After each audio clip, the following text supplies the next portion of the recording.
ముందుగా మరి ఒకసారి దేవుని యొక్క మహాజ్ఞాన సంగతులను మీతో పంచుకోవడానికి దేవుడు నాకు ఇచ్చిన గొప్ప అవకాశాన్ని బట్టి మనందరి కనతండ్రిన దేవునికి అలాగే ఆత్మీయ తండ్రి గారికి నా వందనములు తెలియచేస్తూ ఉన్నాను. అదేవిధంగా వాక్యం పట్ల ఆసక్తి కలిగి చేరి వచ్చిన దేవుని పిల్లైన వారందరికీ అలాగే నెటను వీక్షిస్తున్న వారందరికీ కూడా మన రక్షకుడైన క్రీస్తు వారి నామంలో వందనములు తెలియచేస్తూ చిన్న ప్రార్థన చేసుకొని మనం పాఠ్యభాగంలోనికి వెళదామండి. మహోన్నతుడమైన మా కన్న తండ్రి, మీ పరిశుద్ధమైన శ్రేష్టమైన నామమునకు వందనములు నాయన. గతించిన కాలమంతా మీ అపారమైన ప్రేమ చేత మాలో ప్రతి ఒక్కరిని చల్లగా కాపాడి ఈ సాయంకాల వేళ మీ మనసులోని మాటలను ధ్యానించడానికి మీరు మాకు ఇచ్చిన గొప్ప సమయాన్ని బట్టి మీకు వందనములు తండ్రి. ఈ భూమి మీద మీ పిల్లలుగా మేము ఏ విధంగా బ్రతకాలో మా కొరకు రాయించి ఇచ్చిన బ్రతుకు పుస్తకమైన బైబిల్ గ్రంథం నుంచి కొద్ది నిమిషములు మాతో మాట్లాడండి. చెప్తున్న నాకును సమయానుకూలమైన జ్ఞానాన్ని జ్ఞాపకశక్తిని అనుగ్రహించండి. వినుచునని పిల్లలందరూ కూడా గ్రహించే మనసును వినగలిగే చెవులను ప్రసాదించి మేము భూమి మీద బ్రతికినంత కాలము తండ్రి మీ చిత్తానుకూలముగానే జీవించగలుగుటకు కృపను దయవ చేయవలసిందిగా వేడుకుంటూ మా ప్రభువును ప్రియరక్షకున్న క్రీస్తు వారి అతి పరిశుద్ధమైన నామమున ఈ ప్రార్థన అడిగి వేడుకుంటున్న మా కన్న తండ్రి, ఆమెన్. ప్రియమైన దేవుని పిల్లలారా, మన కన్న తండ్రి అయిన దేవుని గూర్చి మనం ఆలోచిస్తే ఎంతో ఆనందం, అలాగే ఒక ప్రక్క ఆశ్చర్యం, మరొక ప్రక్క భయం పుడతాయండి. దేవాది దేవుడైన మన కన్న తండ్రి అయిన దేవుడు మన కొరకు కలిగించిన అద్భుతమైన సృష్టిని ఆలోచించటం వలన దేవుని యొక్క అదృశ్య లక్షణాలన్నీ కూడా దేవుడు సృష్టిలో పెట్టాడు. కనుక అవన్నీ కూడా మనం ఆలోచించటం వలన, అందుకే రోమపత్రికలో మనం ఎప్పుడు చదువుకుంటున్న మాట, రోమపత్రిక 1వ అధ్యాయం 20వ వచనంలో ఆయన అదృశ్య లక్షణములు అనగా ఆయన నిత్యశక్తియు దేవత్వమును జగదుత్పత్తి మొదలుకొని సృష్టింపబడిన వస్తువులను ఆలోచించుట వలన తేటపడుచున్నది గనుక వారు నిరుత్తరులై ఉన్నారు. ఏమంటే క్లియర్గా దేవుని యొక్క ఉనికి మనకు అర్థమవుతుంది. దేవుడు కలిగించిన అద్భుత సృష్టిని మనం ఆలోచించినప్పుడు, మరి సృష్టిలో అణువణువులో దేవుడు మనకు కనిపిస్తాడు. ప్రియులారా, మనం అనునిత్యము అనుభవిస్తున్న పంచభూతాలు కానివ్వండి, అలాగే రకరకాల ఆహార పదార్థాలు మనం భుజిస్తున్నప్పుడు కానివ్వండి, వాటిని ఆరగించేస్తే మనకు అర్థం కాడు, కానీ దేవుడు వాటిని ఆలోచిస్తున్నప్పుడు మనకు అర్థమవుతూ ఉంటుంది. వీటిని కలుగు చేసినది దేవాది దేవుడు, మనుషులు ఎవరు కూడా సృష్టించలేరు అని. మరి ఈరోజు దేవుడు కలిగించిన సృష్టిని ఆరగిస్తున్నాడు కానీ మనిషి ఆలోచించట్లేదండి. ఈరోజు శాస్త్రవేత్త అని చెప్పుకుంటున్న వాడు, ఎంతో జ్ఞానము కలిగిన వాడు, మేధస్సు కలిగిన వాడు అని చెప్పుకుంటూ అలాంటి వారు కూడా ఈరోజు సృష్టిని పరిశీలిస్తున్నారు, కానీ దేవుడని, వీటన్నిటినీ కలుగ చేసినది దేవుడని ఒప్పుకోవట్లేదండి. మరి ఎంత ఈజీగా తీసి పడేస్తున్నారు.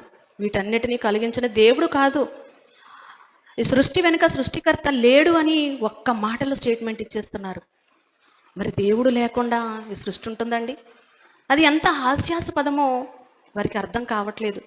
మరి ఇలాంటి వారిని దేవుడు ఏమన్నాడో బైబిల్ గ్రంథం ముందు కీర్తన గ్రంథం 14వ అధ్యాయం 1వ వచనంలో ఏమంటాడండి? దేవుడు లేడని బుద్ధిహీనులు ఏమనుకుంటారంట? తమ మనస్సులో దేవుడు లేడు అనుకుంటారంట. మరి మనసులో అనుకుంటేనే బుద్ధిహీనులు అని దేవుడు అంటే, మరి వీళ్ళు మనసులో అనుకుంటున్నారా అండి? శాస్త్రవేత్తలైన వారు మనసులో అనుకుంటున్నారా? పబ్లిక్గా స్టేట్మెంట్ ఇచ్చేస్తున్నారండి, ఈ విశ్వం దేవుని సృష్టి కాదు. మరి మనసులో అనుకుంటేనే బుద్ధిహీనులు అని దేవుడు అంటే, అసలు మనసులో కాదు కదా, బయటికి స్టేట్మెంట్, పబ్లిక్ స్టేట్మెంట్ ఇస్తూ ప్రకటనలు ఇస్తున్న వీరిని ఏమనాలో మీరే ఆలోచించండి. అంటే బుద్ధిహీనుల కంటే చాలా బుద్ధిహీనులని మనకు అర్థమవుతుంది కదండి. మరి దేవుడు లేడు అని ఈజీగా స్టేట్మెంట్ ఇస్తున్నారంటే వీరు బుద్ధిహీనులండి, హృదయంలో కాదు బయటికి చెప్తూ ఉన్నారు. మరి ఈరోజు సృష్టిని పరిశీలిస్తున్నారు కానీ దేవుని యొక్క గొప్పతనాన్ని తెలుసుకోలేకుండా ఉన్నారండి. ఒకవేళ తెలిసినా కూడా హైడ్ చేసేస్తున్నారండి. దేవుణ్ణి ఎక్కడ గొప్ప చేయాలో, లేక వీరి గొప్పతనం బయటపడదు అనే ఉద్దేశంతో, దురుద్దేశంతో ఏం చేస్తారంటే దేవుడు లేడు, మేము ఈరోజు కనుగొన్నాము అని శాస్త్రం ఎక్కడి నుంచి వచ్చిందండి? ఈరోజు రకరకాల శాస్త్రాలు రాసుకున్నారు. శాస్త్రం ఎక్కడి నుంచి వచ్చిందండి? బైబిల్ గ్రంథం నుంచి వచ్చింది కదండి. దేవుని యొక్క మాట, దేవుని మాట, దేవుడు లేకుండా శాస్త్రము లేదండి. మరి ఎలాంటి దేవుణ్ణి ఈరోజు ప్రక్కన పెట్టేస్తున్నారు? దేవుడు ఏం చెప్తున్నాడు? సృష్టిని ఆలోచించండి, నేను కనబడతాను. సృష్టిలో అణువణువులో ఏమండి దేవుడు కనిపిస్తున్నాడండి. అందుకే మన హైందవ సోదరులు ఒక చక్కటి ఏమండి శ్లోకాన్ని చెప్తుంటారు. దేవుని గురించి చెబుతూ ఏమంటారండి? దేవుడు ఎక్కడున్నాడని అడిగితే, దేవుడు ఇందుగలడు అందు లేడు అని సందేహం వలదు, ఎందెందు వెతికినా అందందే కలడు. ఎక్కడ చూడండి దేవుడు కలుగు చేశాడండి. జీవము గల దేవుని నోట నుండి వచ్చిన ప్రతిదీ కూడా జీవము కలిగి ఉంది. ఈరోజు మనకు సేవలు అందిస్తూనే ఉందండి. ఒక కాయగూరలు కానివ్వండి, ఆకుకూరలు కానివ్వండి, మాంసకృతులు కానివ్వండి, జంతువులు కానీ, పక్షులు కానీ, చేపలు కానీ, ఒక చెట్లు కానీ, వృక్షాలు కానీ, ప్రతిదీనండి, ప్రతిదీ దేవుడు మన కోసం చేశాడండి. ఇవన్నీ ఆలోచిస్తే తెలియట్లేదా? క్లియర్గా తెలుస్తుందని చెప్పాడండి దేవుడు. మరి వీరిని అడిగితే ఈ సృష్టి అంతా ఎక్కడి నుంచి వచ్చిందని అడిగితే ఏమంటారండి? దానికి అదే వచ్చిందంటారు. అంటే వారి దగ్గర సరి అయిన జవాబు లేదండి. అందుకే దేవుడు ఏమన్నాడు? వారు నిరుత్తరులై ఉన్నారు. ఉత్తరం లేదండి, వారి దగ్గర జవాబు లేదు. మరి బైబిల్ గ్రంథం తెలిసిన క్రైస్తవుడు మాత్రమే, నిజ క్రైస్తవుడు మాత్రమే చెప్పగలడండి వీటన్నిటిని సృష్టించింది దేవుడు అని. పోనీ ఈ సృష్టిని ఆలోచించనవసరం లేదండి. మనిషిని ఎవరు చేశారండి? ఈరోజు మెదడు లేదండి మనుషులకి, శాస్త్రవేత్తకు మెదడు లేదు, మతి తప్పి ప్రవర్తిస్తున్నారు. మరి మనస్సులో అనుకుంటున్నారు. ఆ మనస్సుని, ఆ మెదడును చేసింది ఎవరంటే దేవాది దేవుడండి. మనము కూడా ఎవరు అండి? ఆయన యేసుక్రీస్తునందు సృష్టింపబడిన వారమై ఆయన చేసిన పని అయి ఉన్నాము. మనల్ని కూడా దేవుడు చేశాడండి.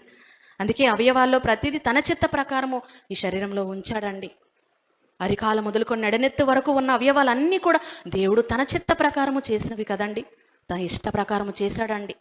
మరి ఈ అవయవాలన్నీ కూడా అద్భుతమండి. సృష్టిలో ప్రతిదీ అద్భుతమే. అలాగే దేవుడు కలిగించిన అవయవాలు కూడా ఆలోచిస్తే క్లియర్గా అర్థమవుతుందండి. అద్దం ముందు నిలబడితే మనుషులు చేయలేదండి. అందమైన కళ్ళు, ఈ ముక్కు, చెవులు, ఆకారం, ఈ ఆకారాన్ని దేవాది దేవుడు చేశాడని మనిషికి అర్థమవుతుందండి క్లియర్గా. కానీ ఈరోజు ఆలోచిస్తున్నాడా మనిషి? నేను ఎంతో అందంగా ఉన్నానని మురిసిపోతున్నాడు. ఈ ఆకారాన్ని తల్లిదండ్రులు అనుకుంటున్నాడు కానీ దేవాది దేవుడు ఇచ్చాడండి. ఒకవేళ మనుషులే ఇస్తే అండి కడకు ఒక చిన్న రక్తపు చుక్కను కూడా మనిషి చేయలేకపోతున్నాడండి ఈరోజు. అవసరమైతే వేరొకరికి తీసి బ్లడ్ బ్యాంకుల్లో భద్రపరిచి వేరొకరికి ఎక్కిస్తున్నారండి. అలాగే ఏ అవయవం పోయినా తిరిగి తెచ్చుకోలేరు. అంత విలువైన అవయవాలను దేవుడు ఈ శరీరంలో ఉంచాడండి. మరి శరీరము అనగానే బయటకు కనిపించే ఈ కళ్ళు, ముక్కు, చెవులు, ఈ ఆకారం కోసమే మనం ఆలోచిస్తూ ఉంటామండి. ఈ ఆకారమే అనుకుంటాం. మరి మన తండ్రి కలిగించిన భక్తుడు అంటాడు, అంతరింద్రియములు పైకి కనిపించే అవయవాలు కాదండి. ఈరోజు చక్కగా ఏమండి దేవుడు ఎలా చేశాడంటే ఈ ఆకారాన్ని ఎముకలతోనూ నరములతోనూ నీవు నన్ను సంధించితివి. ఎముకలు కూడా అండి, ఒక అస్థిపంజరం ఉంటే ఎలా ఉంటే భయపడుతుంటామండి. మరి ఆ ఎముకలన్నీ కూడా ఉండాలంటే దేనితో సంధించాడండి? నరములతో సంధించాడండి. తాళ్లతో ఎలాగైతే మనము కడతామో ఈ భూమిని 3 సార్లు చుట్టి వచ్చేటన్ని నరాలతో దేవుడు ఎముకల గూడును, కపాలం మొదలుకొని అరికాలు వరకు ఈ అస్థిపంజరాన్ని, గూడునంతటిని కూడా నరములతో సంధించాడండి. మరి అలాగే అస్థిపంజరంగా మనం బయటకు తిరుగుతున్నాం అనుకోండి, ఎంత భయంకరంగా ఉంటుందండి మన రూపం. కనుక దేవుడు ఏం చేశాడు? మాంసంతో పొదిగించాడండి మరలా. మరి ఆ మాంసం ముద్దగా వెళ్ళిపోతున్నాం అనుకోండి, ఎర్రగా అసలు చూడలేమండి. కాలిన శరీరాలను మనం చూడలేం. మరి అలా చూడలేమని మరలా ఏం చేశాడండి? దీనికి ఒక తొడుగు, అందమైన తొడుగు, చర్మమును. అందుకే మనిషికి ఎన్నండి భాగాలుగా? ఎముకలతోనూ నరములతోనూ నీవు నన్ను సంధించితివి. యోబు భక్తుడు చెప్తూ అంటాడు, ఎముకలతోనూ నరములతోనూ నీవు నన్ను సంధించితివి, మాంసముతోనూ చర్మముతోనూ నీవు నన్ను అందంగా కప్పేశాడండి. మనిషి అంటే ఈ ఆకారం అంతా కూడా ఎంతో అద్భుతమైన సృష్టి అండి. అందుకే నేను అనేకులకు వింతగా ఉన్నాను. మన పాఠాలన్నీ చదువుకునే వచ్చామండి. ఏమండి, మనుషులు కట్టే కట్టడాలను వింత, గొప్ప, అద్భుతం అనుకుంటున్నారు కానీ మనమే ఒక వింత అండి. మనిషి కట్టలేని, నిర్మించలేని ఒక నిర్మాణం, మహా నిర్మాణం. ఎన్నో కణాల కలయిక, ఎన్నో ఎముకలు, 206 ఎముకలు, నరములతో ఏమండి మాంసముతో చర్మముతో పొదిగించిన ఆకారమేనండి ఇది. మనుషుడు ఎవరు కూడా చేయలేని ఆకారం.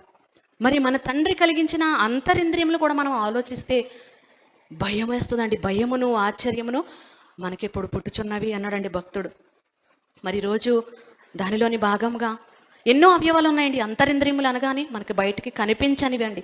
ఒక కిడ్నీలు ఉన్నాయనుకోండి, వాటి పని అవి చేసుకుంటూ ఉన్నాయండి, మనకి బయటికి కనిపించవు. ఏమండి బ్లడ్ని ప్యూరిఫై చేస్తూ ఉంటాయి. మన ఏమండి బ్లడ్ను ప్యూరిఫై చేసి హార్ట్కి, గుండెకు అందచేస్తే గుండె పంప్ చేస్తూ ఉంటుందండి. అరికాలు మొదలుకొని నన్నెత్తి వరకు లబ్ దబ్ అని పంప్ చేయడంతో పాటు ఏమండి నా అవయవాలన్నీ కూడా పనిచేస్తూ ఉన్నాయి. అలాగే ఊపిరితిత్తులు ఆక్సిజన్ని అందచేస్తూ ఉన్నాయండి. లోపల ఉన్న అంతరింద్రియములండి, అవి మనం చూసామా? ఏయో క్లిప్స్లో మనం చూస్తూ ఉంటాం, కానీ వాటిని మనం చూడలేదండి. కానీ అవి ఉన్నాయా? ఉన్నాయి ప్రియులారా. లోపల ఉండబట్టి రోజు బ్రతకగలుగుతున్నాం, చలించగలుగుతున్నాం. అలాగే ఒక కాలేయం, ఒక హార్ట్, ఒక ప్యాంక్రియాసిస్, ఏమండి ఇవన్నీ, ఒక లివర్, ఇవన్నీ కూడా దేవుడు చక్కగా లోపల ఉంచాడండి. అంతరింద్రియములన్నీ కూడా పనిచేస్తున్నాయి కనుక ఈరోజు చక్కగా ఆరోగ్యవంతంగా ఈరోజు చలించగలుగుతున్నాం మనం. మరి దానిలో భాగంగా ప్రాముఖ్యమైన ఒక అవయవం గురించి ఈరోజు మనము నేర్చుకొనబోతున్నాం. అదే ఏంటనుకుంటున్నారా? మెదడు. మెదడు ప్రియులారా, ఈ మానవ శరీరంలో మెదడు చాలా కీలకమైన పాత్ర వహిస్తుందండి. మన శరీరంలో ఉన్న అవయవాలన్నీ కూడా ఒక ఎత్తు అయితే మెదడు మరొక ఎత్తు అండి. శరీరంలో అవయవాలన్నీ పనిచేయడానికి కారణం మెదడు అండి. మెదడు అండి, మూల కారణం మెదడు అండి, మెయిన్ బ్రెయిన్ అండి. మరి ఈ మెదడును ఏమంటారు అని అంటే నాడీ వ్యవస్థ అంటారండి. ఈ మెదడు నాడీ వ్యవస్థ అండి. ఈ మెదడును నాడీ వ్యవస్థ అంటారు. మెదడుకి అటాచ్ అయి ఉంటుందండి, అదే వెన్నుముక. ఈ మెదడు వెన్నుముక్క నరాలతో, అనేక నరాలతో, తల వెంట్రుకలు లాంటి ఎన్నో నరాలండి. ఒకసారి మనం చూస్తే అంటే పిచ్చుకగూడు ఎలాగైతే పిచ్చుగూడు కట్టుకుంటుందో ఆ విధంగా మనకు కనిపిస్తుంటుందండి. ఎంత అద్భుతం అండి దేవుని సృష్టి. ఆ నరములతో ఏమండి ఆ మెదడు సమాచారం అంతా కూడా వెన్నుముక ద్వారా నరాలతో కూడిన శరీర వ్యవస్థనే నాడీ వ్యవస్థ అని అంటుంటాం. ప్రియమైన దేవుని పిల్లలారా, విచిత్రం ఏంటంటే మిగిలిన అవయవాలు ఉన్నాయనుకోండి, ఒక కిడ్నీలు ఉన్నాయనుకోండి, వాటి పనితీరు మనకు బయటకు కనబడుతూ ఉంటుంది. ఎందుకంటే బ్లడ్ ప్యూరిఫై చేయాలి, శరీర భాగాలను హార్ట్కి అందచేయాలి, శరీర భాగాలన్నిటికీ అందచేయాలి రక్తం శుద్ధి చేసి. కిడ్నీల పని అది. అలాగే ఊపిరితిత్తుల పని ఆక్సిజన్ని అవయవాలన్నిటికీ కూడా సరఫరా చేస్తుందండి. ఒక బ్రెయిన్కి కానివ్వండి, హార్ట్కి కానివ్వండి, అవయవాలన్నిటికీ, బ్లడ్కి కానివ్వండి ఆక్సిజన్ సరఫరా చేస్తుందండి. మరి ఇలా ఊపిరితిత్తులు కానీ, లివర్ కానీ, డైజెషన్, లివర్ కానీ, ఇవన్నీ కూడా పనులు మనకు పనితీరు కనబడుతుందండి. కానీ బ్రెయిన్ చేసే పనులు స్పెసిఫిక్గా ఈ ఒక్క పని బ్రెయిన్ చేస్తుంది అనడానికి మనం చెప్పలేమండి. ఎందుకంటే టోటల్ బాడీని అంతటిని, బాడీలో ఉన్న అవయవాలన్నిటినీ నియంత్రించేది ఏంటనుకుంటున్నారు? బ్రెయిన్ అండి, మెదడు అండి. మరి అలాంటి మెదడు బాహ్య అవయవాలైన ఈ కళ్ళు చూడాలన్నా, ఈ కళ్ళు చూడగలుగుతున్నాయి అన్న, అలాగే ముక్కు వాసన చూడగలుగుతుంది అన్న వెంటనే అండి, ఎక్కడైనా బ్యాడ్ స్మెల్ వచ్చినా లేకపోతే మంచి సువాసన వచ్చిన వెంటనే బ్రెయిన్కి ఎంత వితిన్ సెకండ్స్ అండి, ఎంత తొందరగా బ్రెయిన్కి అందజేస్తుందండి. ఇక్కడ ఏదో బ్యాడ్ స్మెల్ వస్తుందని చెప్పేస్తాం, వెన్ను ముక్కలోంచి వెంటనే సెన్సార్స్ అండి, సెన్సార్ ఆర్గన్, సెన్సార్ ముక్కులో నుంచి వెంటనే బ్రెయిన్కి వెళ్ళిపోతుందండి. అలాగే వినికిడి, కానీ శబ్దం విన్నాం అనుకోండి వెంటనే బ్రెయిన్ చెప్పేస్తుంది శబ్దం పలానా శబ్దం అని. అలాగే కళ్ళు చూస్తుంది అల్లా బ్రెయిన్కి చెప్పేస్తుంది. ఇలాగ వీటన్నీ కూడా బయటకు కనిపించే అవయవాలన్నీ కూడా బ్రెయిన్కి అందజేస్తే మరి బ్రెయిన్, మెదడు చేసే పని ఏంటండి? ఒక కాలికి గాయమైంది అనుకోండి వెంటనే అరుస్తాం. ఎలా తెలిసిపోయింది వెంటనే మెదడుకి? వెంటనే అందచేసేస్తుందండి. ఎంత అద్భుతం అనిపిస్తుందండి ఈ అవయవాలు చేసే. నాకు అసలు అర్థం కాదండి, ఆలోచిస్తే నిజంగా మెదడులోని నరాలు పేలిపోతాయేమో అనిపిస్తుంది దేవుని అద్భుత సృష్టి కోసం ఆలోచిస్తే. కిడ్నీలు చేసే పని ఒక రక్తాన్ని అందజేస్తుంది శరీర అవయవాలకు, ఒక గుండె అవయవాలకు అందజేస్తుంది బ్లడ్. ఇవన్నీ కూడా మనకి తెలుస్తుంది. కానీ బ్రెయిన్ అండి ఎన్ని పనులు చేస్తుందండి, మెదడులో ఎన్ని ఆలోచనలు అండి బాబు. పుట్టినది మొదలకని ఊహ తెలిసినప్పటి నుండి ఎన్ని గుర్తుంటాయండి, ఎన్ని జ్ఞాపకం, ఆలోచనలు కనిపిస్తాయండి బయటికి ఆలోచనలు కనిపిస్తాయా? నాకు అంతు చిక్కదండి ఆలోచించినప్పుడు. ఈ ఆలోచనలు ఏంటి, ఈ బ్రెయిన్కి వెన్నుముక తీసుకువెళ్ళడం ఏంటి, నరాలలో పడి వెళుతుంది, పైకి ఆలోచనలు కనిపించవండి. ఎప్పటి నుండి ఊహ తెలిసినప్పటి నుండి ఎన్నో ఆలోచనలు అండి, ఎన్నో ఆలోచనలు. జ్ఞాపక శక్తి జ్ఞాపకం ఉంచుకుంటుందండి. ఎన్నో వేల కంప్యూటర్లు గుర్తు పెట్టుకోలేనంత డేటాను ఈరోజు మనం మెదడు గుర్తు పెట్టుకుంటుందంటే ఏంటండి దేవుని యొక్క అద్భుత నిర్మాణం. ఒక్కసారి ఆలోచించండి ప్రియులారా. ఎప్పటెప్పుడో జరిగిన సంగతులు, చిన్ననాటివి కూడా మనకు గుర్తుంటాయండి. ఎప్పుడో చిన్నప్పుడు ఊహ తెలియలేనప్పుడు నేర్చుకున్న అక్షరాలు, ఏబిసిడీలు ఏమండి, వాళ్ళన్నీ కూడా నేర్చుకుంటే గుర్తుంటాయి కదండి.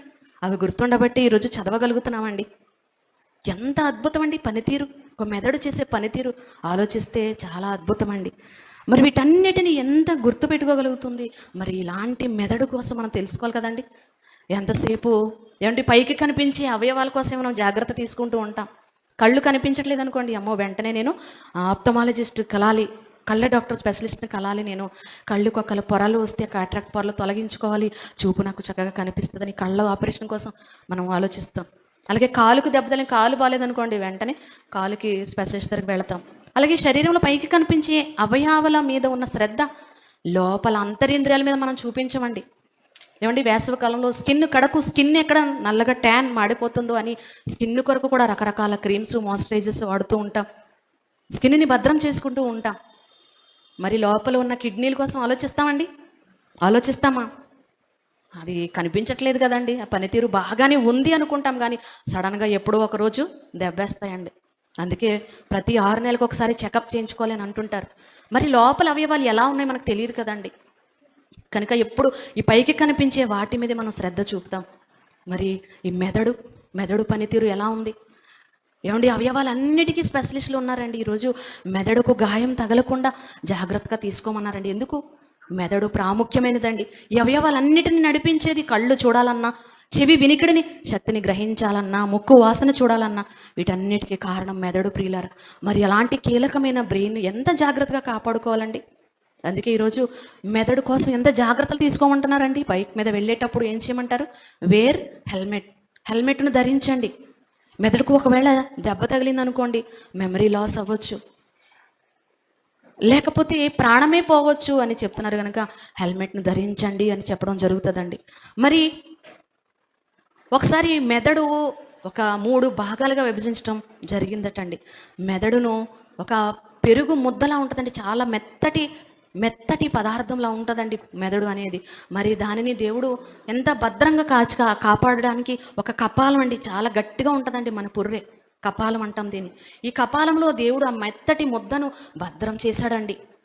అవయవాల నిర్మాణం గురించి చెప్తున్నాడండి. మెత్తటి ఏమండి, ఆ ముద్దగా ఉన్న దానిని కాపాడడానికి గట్టిగా ఉండే కపాలం లోపల ఉంచాడండి.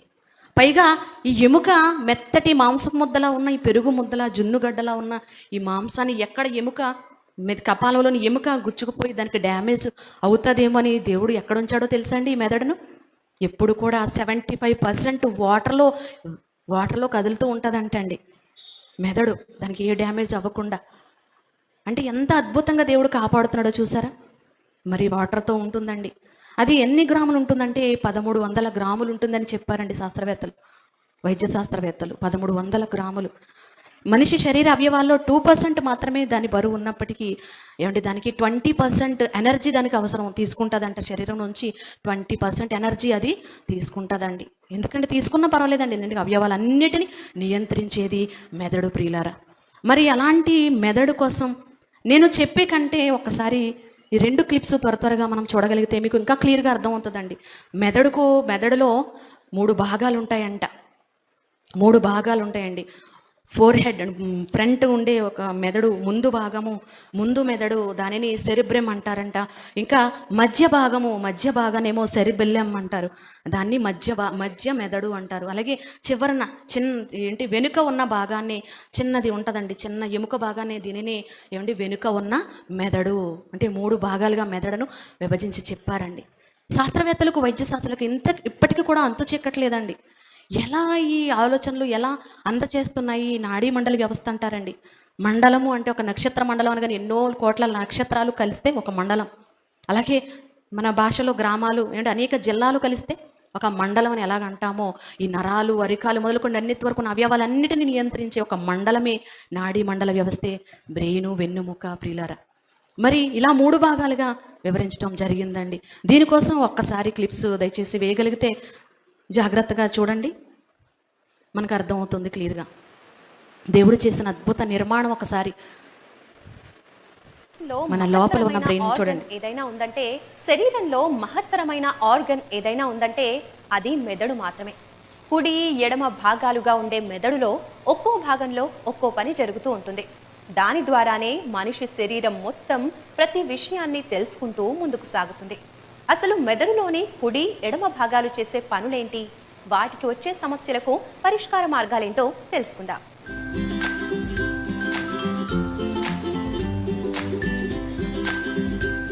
మనిషి ఓ కంప్యూటర్ అనుకుంటే అందులో కీలకమైన భాగం మెదడే. పంచేంద్రియాలుగా చెప్పుకునే భాగాలు సమాచారాన్ని లోపలకు తీసుకువెళ్లే వ్యవస్థగా మాత్రమే పనిచేస్తాయి.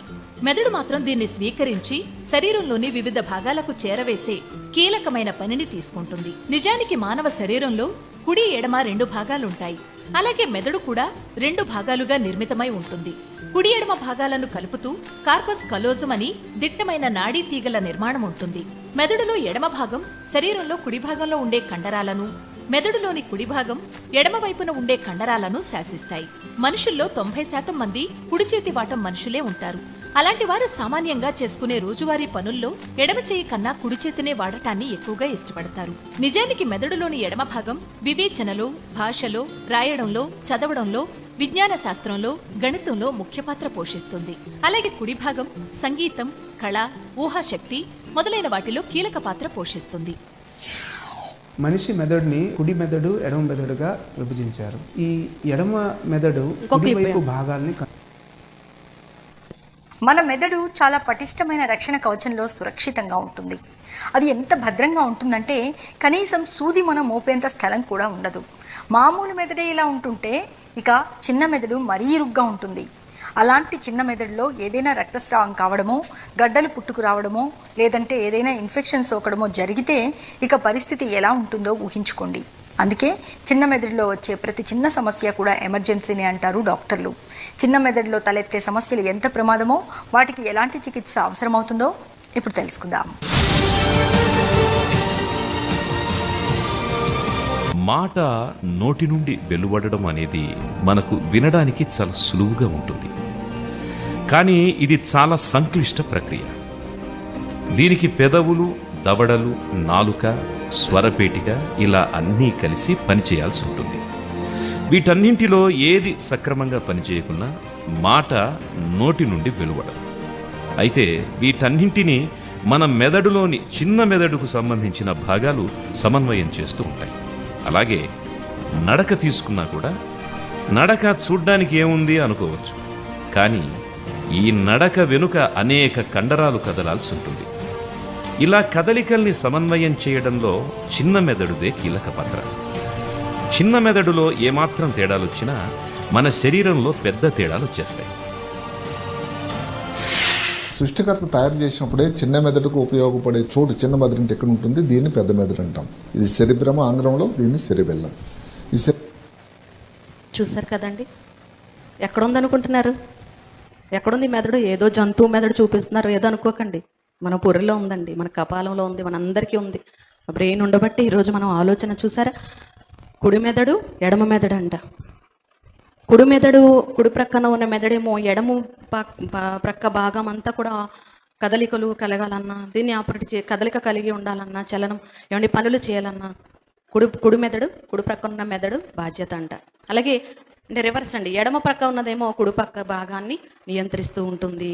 మనము రాయాలన్నా, మనము చెప్పాలన్నా, ఏమైనా ప్రసంగాలు చేయాలన్నా, లేకపోతే ఏదైనా ఆలోచనలు చేయాలన్నా చూడండి ఎంత కూలంకషంగా గుర్తుపెట్టుకుంటుందండి మైండ్, మెదడు. మరి ఇంత అవయవ నిర్మాణంతో దేవుడు ఈ మెదడును చక్కగా భద్రపరచడం జరిగిందండి.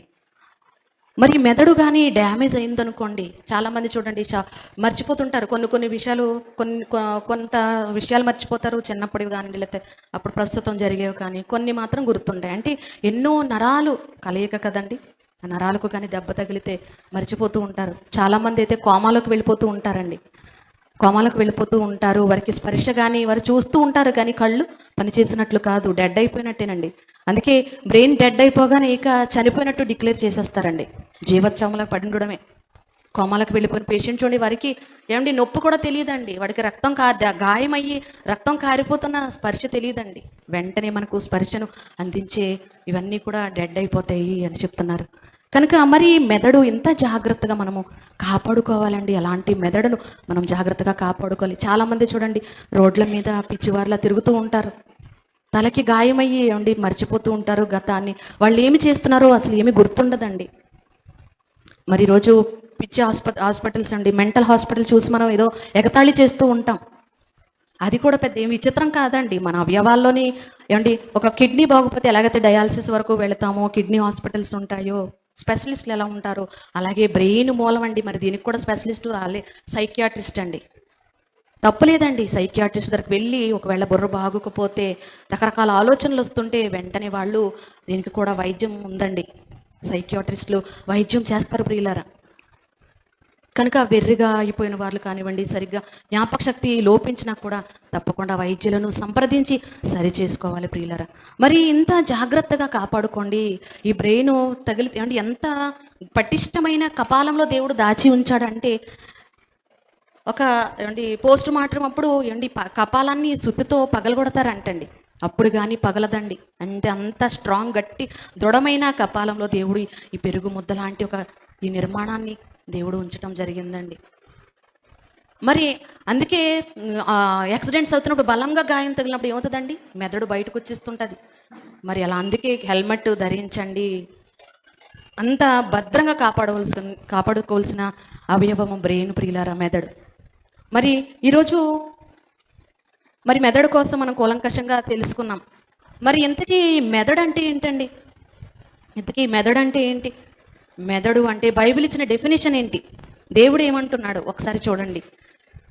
చెప్పండి, మెదడు అంటే ఏంటి? దేవుడు బైబిల్లో ఏమని రాయించాడు? మెదడు అని రాయించాడా? ఏమని రాయించాడు చెప్పండి అందరూ గట్టిగా. హృదయం, ఇంకా మనస్సు. వెరీ గుడ్ అమ్మ. హృదయము అన్నా మనస్సు అన్నా ఏంటండి? మెదడు అండి. హృదయం అనగానే ఈరోజు హార్ట్ సింబల్ వేసి గుండెని చూపిస్తూ ఉంటారు. అది తప్పండి. దేవుడు ఏది చెప్తే అది కరెక్ట్ అండి. ఎందుకంటే కలుగ చేసిన వాడే చెప్పగలడండి హృదయం ఎలా ఉందో, హృదయం ఎలా ఉండాలో అనేది దేవుడు చెప్తున్నాడు చూడండి. మరి ఈ హృదయమైన ఈ మెదడును కాపాడుకోవడానికి ఫిజికల్గా హెల్మెట్ను ధరించండి, ఈ మెదడును కాపాడుకోండి అని చెప్తున్నారు. కానీ దేవుడు ఏం చెప్తున్నాడు ఒకసారి చూడండి. 33వ కీర్తనల గ్రంథము. దేవుడు ఏం చేస్తున్నాడండి? కలిగించిన వాడు ఏం చేస్తున్నాడు చూడండి. కీర్తనల గ్రంథము 33వ అధ్యాయం 13వ వచనం నుంచి అండి. కీర్తనల గ్రంథము 33వ అధ్యాయము 13వ వచనం నుంచి చదువుతున్నాను. త్వరగా గ్రహించండి, మనసుతో గ్రహించండి, చెవులతో విని హృదయంలోనికి వెళ్ళి మనసుతో గ్రహించాలండి. 33వ కీర్తన 13వ వచనం నుండి చదువుతున్నాను. యెహోవా ఆకాశంలో నుండి కనిపెట్టుచున్నాడు. యెహోవా ఎక్కడి నుంచి కనిపెడుతున్నాడండి? ఆకాశంలో నుండి కనిపెట్టుచున్నాడు. ఆయన నరులందరినీ దృష్టించుచున్నాడు. ఆయన నరులందరినీ దృష్టించుచున్నాడు. తానున్న నివాస స్థలములో నుండి భూలోక నివాసులందరి వైపు ఆయన చూచుచున్నాడు. ఆయన వారందరి హృదయములను ఇంకేం చేస్తున్నాడండి? పైకి పై వేషం చూసేయట్లేదండి. ఇంకా ఏం చేస్తున్నాడు? ఆయన వారందరి హృదయములను ఏకరీతిగా నిర్మించిన వాడు. ఇప్పుడు చెప్పండి, ఎవరు కలిగించారు? మన తండ్రి అయిన దేవుడు అండి. ఆయన వారందరి హృదయాలను ఏకరీతిగా నిర్మించిన వాడు. వారి క్రియలన్నీ విచారించువాడు, వారిని దర్శించువాడు. చూడండి, నరులందరినీ దృష్టించి చూస్తున్నాడంట. ఈరోజు సుమారు 850 కోట్ల మంది మనుషులు ఉన్నారు. వారి అందరి హృదయాలను నిర్మించింది ఎవరండి? దేవాది దేవుడు అండి. మరి వారందరినీ కూడా దృష్టించి చూస్తున్నాడండి. ఏ హృదయము నా ఎదుట సరి అయినదిగా ఉంది అనేది దేవుడు చూస్తున్నాడండి. అలా చూస్తున్నప్పుడు ఎవరి హృదయము దేవుని ఎదుట సరి అయినదిగా లేదండి. ఫిజికల్గా కాపాడుకోవాలి ఈ బ్రెయిన్ను, ఈ హృదయాన్ని అని చెప్తున్నారు తప్ప మరి దేవుడు ఏం చెప్తున్నాడండి? హృదయం ఎలా ఉందని దేవుడు చూస్తున్నప్పుడు ఎవరి హృదయం బాగులేదండి. మరి హృదయం ఎలా ఉందండి? హృదయం అంటే ఎన్నెన్నో మాటలు దేవుడు బైబిల్ గ్రంథంలో రాయించాడండి హృదయము, మనస్సు కోసం. ఎందుకంటే మెయిన్ కదండి మనస్సు. ఏమండి, ప్రాముఖ్యమైనదండి. దేవుడు చూసేది ఆ మనసేనండి. దేవుడు పైవేషమును లక్ష్య పెట్టాడు, హృదయాంతరాళాలు ఎరిగిన దేవుడు అంటాడు. మరి అలాంటి ఈ మానవ హృదయము దేవుని ఎదుట సరి అయినదిగా ఉందా లేదా? ఏమండి, గారడి సీమోని గురించి మాట్లాడితే అంటాడు, నీ హృదయము దేవుని ఎదుట సరి అయినదిగా లేదు అంటే మనందరి హృదయాలు, మనుషులకు మన హృదయంలో ఏముందో, మన మనసులో ఏముందో తెలియకపోవచ్చు, మన మెదడులో. ఆలోచనలు తెలియకపోవచ్చు కానీ ఎవరికి తెలిసిపోతుందండి? దేవాది దేవునికి తెలిసిపోతుంది ప్రియులారా. మరి హృదయం నిండా ఏముందండి? దేవుడు దృష్టి నుంచి చూస్తున్నప్పుడు ఏమండి అందరి హృదయాలను ఏకరీతిగానే కలుగు చేశాడు కదండి. మరి కొన్ని హృదయాలైతే దేవుని వైపు తిరుగుతున్నాయి, కొన్ని హృదయాలైతే దేవుని అసలు పట్టించుకొని స్థితిలో ఉన్నాయి. అసలు దేవుడే లేడని దుస్థితిలో ఈరోజు మానవ సమాజం ఉందండి. మరి వాళ్ళందరూ ఏమి పెట్టుకున్నారు హృదయం నిండా అని అంటే ఏమండి ఆలోచనలు, ఎన్ని ఆలోచనలు అండి, ఏం ఆలోచనలు అవన్నీ. అందుకే అంటాడు సామెతల గ్రంథం 19:21 తీనవసరం లేదు. సామెతల గ్రంథం 19:21 ఏమంటాడు? నరుని హృదయంలో ఆలోచనలు అనేకములండి. ఎన్ని ఆలోచనలండి బాబు ఈ హృదయంలో, ఎన్నో ఆలోచనలండి. ఏం ఆలోచిస్తున్నారు అని అంటే ఏమి లేదనేస్తుంటాం. ప్రతి క్షణం ఆలోచిస్తూనే ఉంటుందంట బ్రెయిన్. మరి ఏం ఆలోచిస్తున్నారు అని అంటే ఏమి తినాలి, ఏమి త్రాగాలి, నా కుటుంబాన్ని ఎలా పోషించాలి, నా పిల్లల్ని ఎలా చదివించాలి, లేచింది మొదలు పండుకునే వరకు ఇదే ఆలోచన కదండి. ఈ చెత్త ఆలోచనలన్నిటితో బ్రెయిన్ హృదయాన్ని నింపేసుకున్నారండి. కానీ చివరికి ఏమంటాడు? నరుని హృదయంలో ఆలోచనలు అనేకములు పుట్టును, కానీ యెహోవా తీర్మానమే స్థిరము. స్థిరంగా నిలిచేది దేవుని తీర్మానం అండి. మరి దేవుడు ఏమి తీర్మానించాడు? ఏమి తీర్మానించాడండి? నరుని హృదయం పూర్ణ హృదయంతో, నీ పూర్ణ మనస్సుతో నీ తండ్రి అయిన దేవునిని ప్రేమించవలెను. అంటే మనసు నిండా ఎవరు ఉండాలని అన్నాడండి? పూర్ణ హృదయము, పూర్ణ మనస్సులో మనసు నిండా దేవుడు ఉండాలండి. మనసు నిండా దేవుని యొక్క మాటలు ఉండాలని దేవుడు కోరుకున్నాడు ప్రియులారా. కానీ మనసు నిండా చెత్త చెత్త ఆలోచనలతో ఈరోజు సమాజం నిండుకొని ఉన్నదండి. అందుకే సామెతల గ్రంథం 4వ అధ్యాయం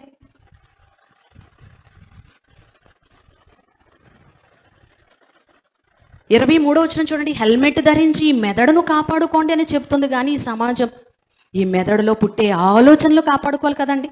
ఈ మెదడును కాపాడుకుంటే కొంతకాలం ఈ భూమి మీద దేవుడు ఇచ్చిన ఆయుష్కాలంలో బ్రతకగలమేమో. కానీ మనం అంతకంటే ముఖ్యంగా దేనిని కాపాడుకోవాలని దేవుడు చెప్తున్నాడు. ఒకసారి చూడండి సామెతల గ్రంథం 4వ అధ్యాయం 23వ వచనం ప్రియులారా. నీ హృదయములో నుండి నీ హృదయములో నుండి జీవధారలు బయలుదేరు. ఏం బయలు వెళుతున్నాయంట? జీవధారలు బయలు వెళ్ళెను గనుక, కాబట్టి అన్నిటికంటే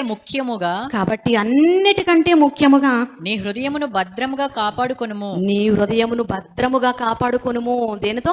హెల్మెట్ ధరించి మాత్రమే కాదండి. హృదయాన్ని దేనితో కాపాడుకోవాలి? చెడు తలంపులు, చెడు ఆలోచనలు రాకుండా కాపాడుకోవాలండి. అందుకే మహాభక్తుడు దావీదు గారు మాట్లాడుతూ 119వ కీర్తన 11వ వచనంలో అంటాడండి. 119వ కీర్తన 11వ వచనంలో ఏమంటాడు? నీ ఎదుట నేను పాపము చేయకుండానట్లు నా హృదయంలో నీ వాక్యమును ఉంచుకొని ఉన్నాను. మరి హృదయంలో చెడ్డ తలంపులు రాకుండా, హృదయం చెడిపోకుండా, నాశనానికి తీసుకుని వెళ్ళిపోకుండా, చెడ్డ ఆలోచనలు రాకుండా వాటన్నిటిని నియంత్రించేది ఏదండి? వాటన్నిటిని నియంత్రించేది దేవుని యొక్క వాక్యం ప్రియులారా. అందుకే హృదయం నిండా ఏమి నింపుకోమన్నాడు? మెత్తని హృదయం అనే పలకల మీద దేవుని యొక్క ధర్మశాస్త్ర వాక్యాన్ని రాసుకోమన్నాడండి. ఎందుకంటే హృదయం నిండిన దానిని బట్టే నోరు మాట్లాడును కదా. హృదయం నిండా వాక్యం నింపుకున్నాం అనుకోండి, నోరు విప్పితే దేవుని వాక్యమే వస్తుందండి. హృదయం నుండి జీవధారలు బయలు వెళ్ళిన కనుక అన్నిటికంటే ముఖ్యముగా నీ హృదయంను భద్రముగా కాపాడుకోండి అని దేవుడు సెలవిచ్చాడు ప్రియులారా. హృదయం నుంచి జీవధారలు వస్తున్నాయండి. మరి భద్రంగా కాపాడుకోవాలి ప్రియులారా. ఎందుకంటే హృదయం ఎలాంటిదండి? అనేక దుష్ట ఆలోచనలకు కేంద్రం అండి. అందుకే అంటాడు హృదయము అన్నిటికంటే మోసకరమైనది, అది ఘోరమైన వ్యాధి కలది, దాన్ని గ్రహించగలవాడు ఎవడు? దేవుడు మాత్రమే గ్రహించగలడు ప్రియులారా.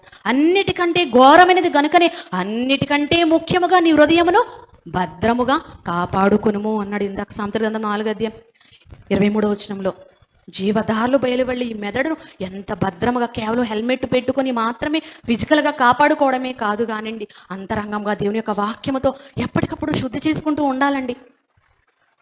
ఎందుకండి? ప్రసంగి గ్రంథం 9వ అధ్యాయం 3వ వచనంలో ఏమంటున్నాడు చూడండి. జ్ఞాని అయిన ప్రసంగి గారు సొలొమోను గారు రాస్తూ ప్రసంగి గ్రంథము 9వ అధ్యాయం ప్రియులరా 3వ వచనం అండి. అందరికీ ఒక్కటే గతి సంభవించును.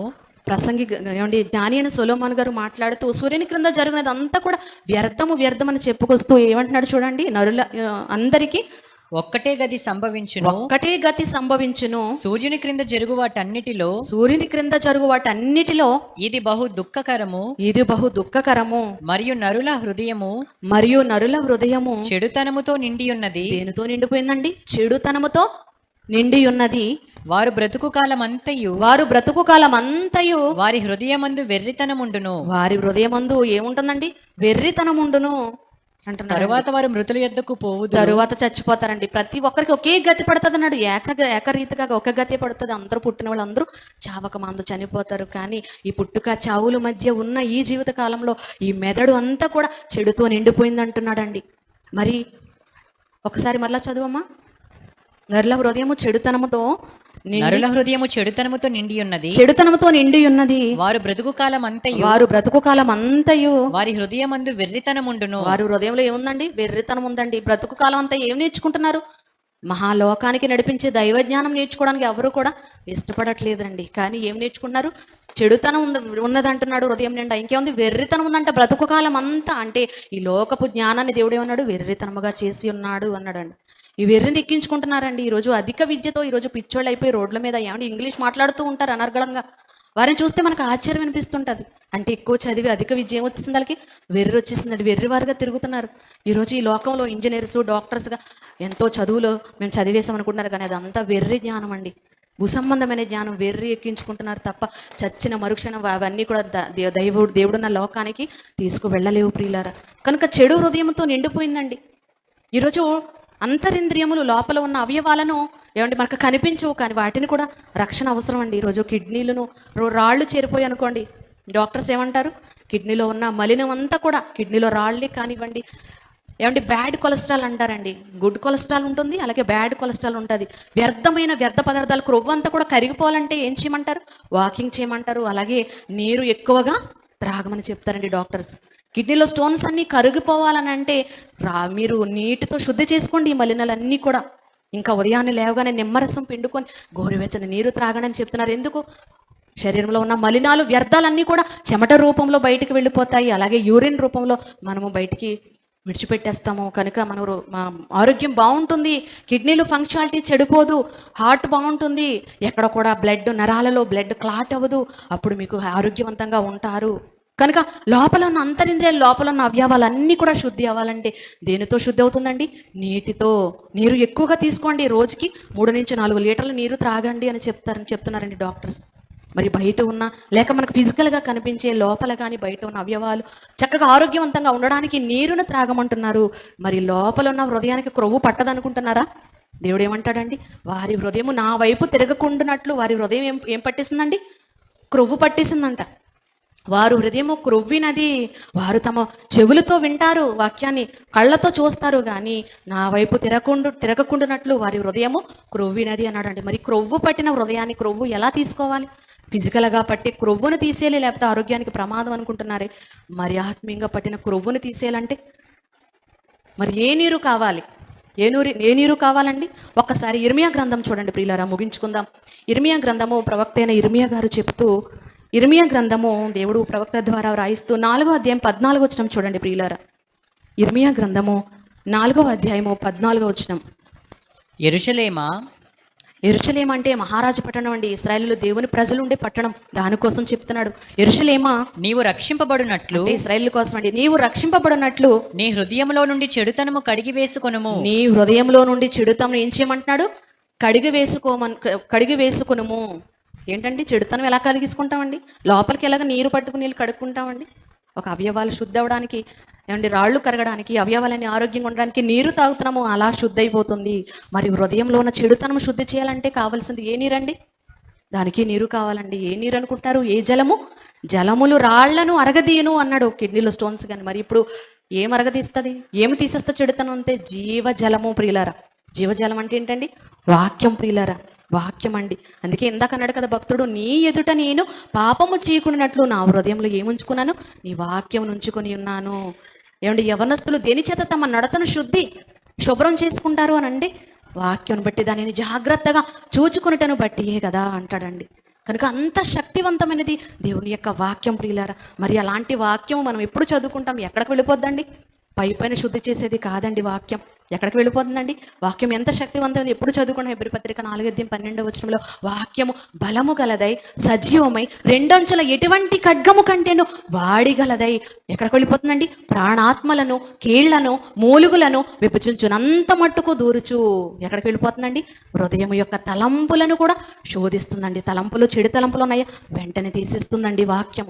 కనుక హృదయంలో వాక్యం మనం ఉంచుకోవాలని దేవుడు కోరుకున్నాడు ప్రియులారా. మరి హృదయాన్ని ఎప్పటికప్పుడు శుద్ధి చేసుకోవాల్సిన బాధ్యత, ఎందుకంటే హృదయము అన్నిటికంటే ఘోరమైన వ్యాధి గలది. దానిని గ్రహించే దేవుని ఎదుట మన హృదయము సరి అయినదిగా ఉండాలి ప్రియులారా. లేకపోతే పరిశుద్ధంగా లేకపోతే ఏంటండి ప్రమాదం అనుకుంటున్నారా? పరిశుద్ధత లేకుండా మనం ప్రభువుని చూడలేము. అన్నిటికీ మూల కారణం హృదయం అండి. ఈరోజు శరీరం బాహ్యంగా కనిపించే లేక అంతరింద్రియంలో అన్నిటిని నియంత్రించేది హృదయము, బ్రెయిన్ అయితే మరి హృదయము ఏమండి మన అవయవాలన్నిటినీ సెల్ఫ్ కంట్రోల్ అండి. అవయవాలతో మనం పాపము చేయకుండా నియంత్రించేది మన మనస్సు. కనుక జీవదారులు బయలువెళ్ళి కనుక అన్నిటికంటే ముఖ్యంగా మన మనస్సును మనం భద్రం చేసుకోవాలని దేవుడు కోరుకున్నాడు ప్రియులారా. అపోస్తుడైన పౌలు గారు కూడా మరి హృదయం ఎంత ముఖ్యమైనదంటే ఎక్కడి నుంచి వస్తుందండి? లోపల నుంచి అండి. యేసుక్రీస్తు కూడా చెప్తే ఉంటారు, బయట నుంచి లోపలికి వెళ్ళినది మనిషిని అపవిత్రపరచదు, కానీ లోపల నుండి బయటకు వచ్చేది ఎన్నో వస్తాయండి లిస్ట్ చెప్తాడు. అనగా లోపల నుండి అనగా హృదయంలో నుండి దురాలోచనలు, దొంగతనములు, వ్యభిచారములు, జారత్వములు, ఏమండి మత్సరము, అసూయ, ఇవన్నీ ఎక్కడి నుంచి వస్తున్నాయండి? దాని అన్నిటి కూడా పుట్టినీళ్ళు బ్రెయిన్ ప్రియులారా. బ్రెయిన్ ఆలోచిస్తుంది, అది కార్యరూపం దాలుస్తుంది. కనుక మనసులో ఉన్నప్పుడే త్రుంచేయాలి. అలా త్రుంచేయాలంటే చెడు ఆలోచనలని మనసులో ఉండవలసినది వాక్యం ప్రియులారా. దేవుని వాక్యాన్ని హృదయంలో భద్రపరుచుకోవాలండి. వీటన్నిటి మనం తీసివేయాలంటే పౌలు గారు అంటారు, మీ హృదయమును ఏమంటే విశాలపరుచుకొనడి అంటాడండి. విశాలపరుచుకోవడం అంటే బ్రాడ్ మైండ్ అంటారు కదండి. చాలామంది అంటారు, మీరు ఎలా వీరిని క్షమించగలుగుతున్నారు ఇంత అన్యాయం చేసిన అన్నప్పుడు పాజిటివ్ థింక్నెస్ అండి. పాజిటివ్గా ఆలోచించాలి మనసు. ఏమంటే బ్రాడ్ మైండ్ అంటే విశాలపరుచుకోండి అంటున్నారు పౌలు గారు కొరింథీ పత్రికలో. విశాలపరుచుకుంటే ఏమంటే పెద్ద మనసు చేసి క్షమించండి అంటుంటారు. పెద్ద మనసుతో ఆలోచిస్తే ఇవన్నీ చిన్న చిన్నగా కనపడతాయండి. పెద్ద మనసు చేసుకుంటే క్రీస్తు వారి వల్లే మనం అందరినీ క్షమించగలము, ప్రేమించగలము, త్యాగగుణం కలిగి ఉండగలం.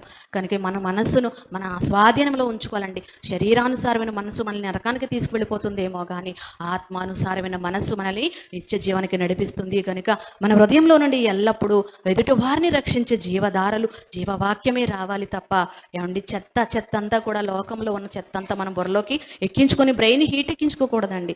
చాలా సున్నితమైన భాగము. దేవుడు ఇంత అద్భుతంగా చేసిన ఈ మెదడును మనము ఫిజికల్గాను అలాగే స్పిరిచువల్గాను కాపాడుకోవాలని మీ అందరినీ కూడా ప్రేమపూర్వకంగా కోరుకుంటూ నేను హెచ్చరించుకుంటూ ఈ కొద్ది మాటలు చెప్పి ముగిస్తున్నాను. ఓపికగా వినందుకు మీ అందరికీ కూడా వందనములు తెలియజేస్తున్నాను. అందరికీ వందనములు. Thank you.